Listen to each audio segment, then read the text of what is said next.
রাসূল সাল্লাল্লাহু আলাইহি ওয়াসাল্লাম দুনিয়াবি বিষয়ে মানুষ হিসেবে তার পক্ষ থেকে দুই একটা ভুল ত্রুটি হয়েছে।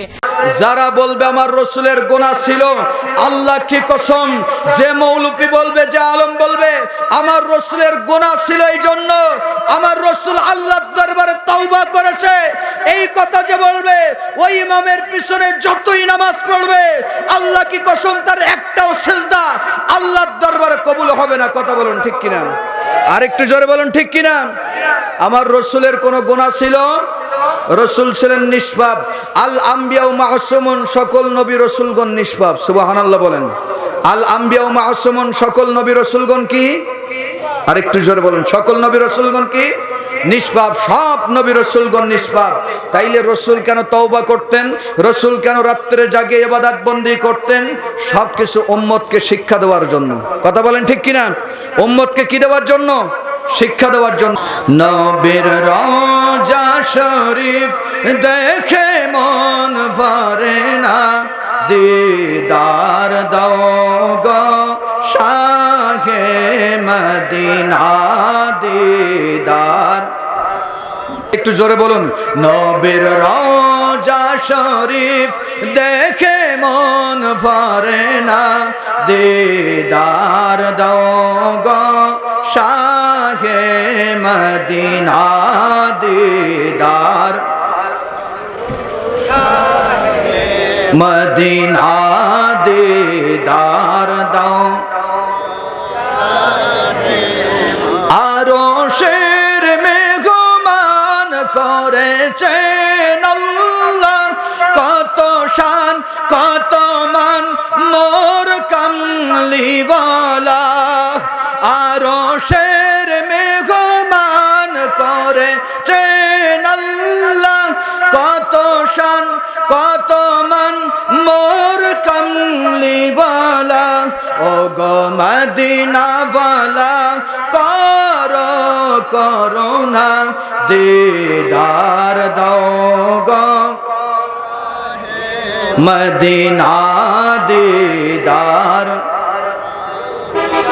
শাহে মদিনা, দিদার। পৃথিবীর যত খানে যত গিয়েছি, কম বেশি দুঃখ তো পেয়েছি। আল্লাহু আকবার।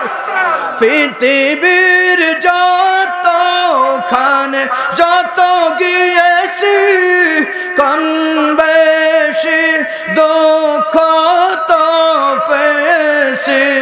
রওজাতে গেলে তার দুঃখ থাকে না, দিদার দাও গো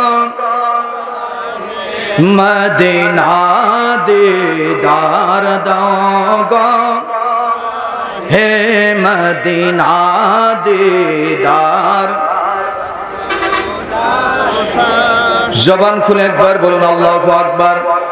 আরেকটু জবান খুলে বলুন আল্লাহু আকবার।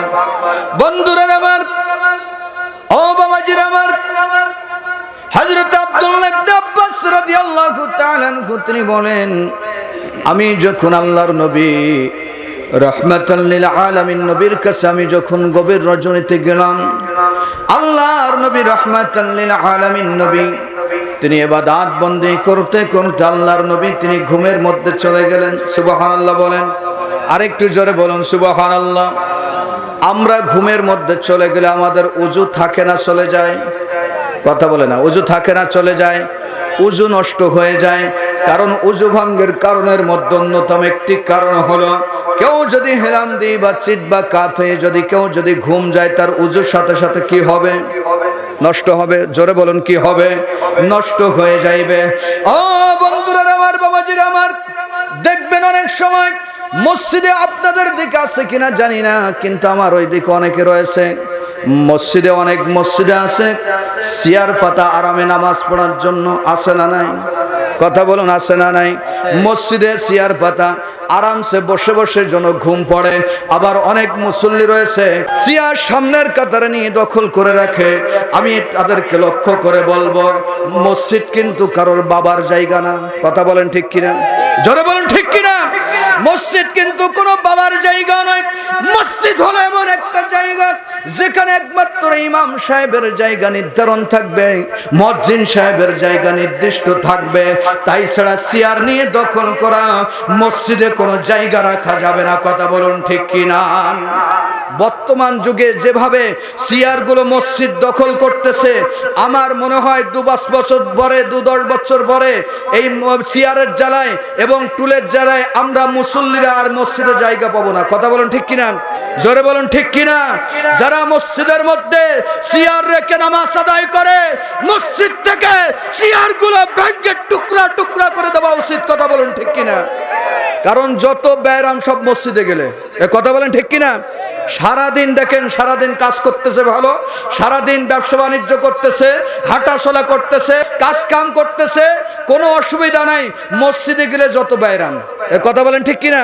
মসজিদে গেলে তখন মাজায় ব্যথা, মসজিদে গেলে কোমরে ব্যথা, মসজিদে গেলে হাঁটুর মালায় ব্যথা। এ ব্যায়াম তোমার কোথায় যায় যখন তুমি কাজ কামের মধ্যে থাকো? বোঝা গেল তুমি মসজিদে যাও তুমি আরাম করার জন্য। কথা বলেন ঠিক কিনা? তুমি আরাম করার জন্য মসজিদে যাও। যারা আরাম করার জন্য মসজিদে যেয়ে চেয়ারে যারা নামাজ আদায় করে, বসে নামাজ পড়ার বিধান আছে, বসে নামাজ পড়ার বিধান আছে, কিন্তু বসে নামাজ পড়বে কারাই? যাদের দাঁড়ায় থাকার সক্ষম নাই, যারা দাঁড়ায় থাকলে টোলে পড়ে যাইবে, এই সমস্ত ব্যক্তি যদি বসে নামাজ পড়ে তার নামাজ পড়ার জায়েজ আছে। কিন্তু কেউ দেখা যাচ্ছে হাট বাজার করতেছে, কেউ সাইকেল চালাচ্ছে, কাজ কাম করতেছে, মসজিদে যেয়ে যদি চেয়ারে আরামসে যদি বসে নামাজ আদায় করে, আল্লাহ কি কসম করে বলি, যত ওয়াক্ত নামাজ আদায় করুক না কেন, এক ওয়াক্ত নামাজ আল্লাহর দরবারে কবুল হবে না। কথা বলুন ঠিক কিনা? আরেকটু জোরে বলুন ঠিক কিনা? কারণ নামাজ দাঁড়াই পড়া ফরজ। দাঁড়াই নামাজ পড়া কি? আরেকটু জোরে বলুন, দাঁড়াই নামাজ পড়া কি? ফরজ। যিনি দাঁড়াইতে পারে তার জন্য দাঁড়াই অবশ্যই নামাজ পড়তে হবে। দাঁড়ানোর সক্ষম রয়েছে, সে যদি অলসতা করে বসে নামাজ পড়ে, নামাজ হবে নি? জোরে বলুন হবে? নামাজ হবে না।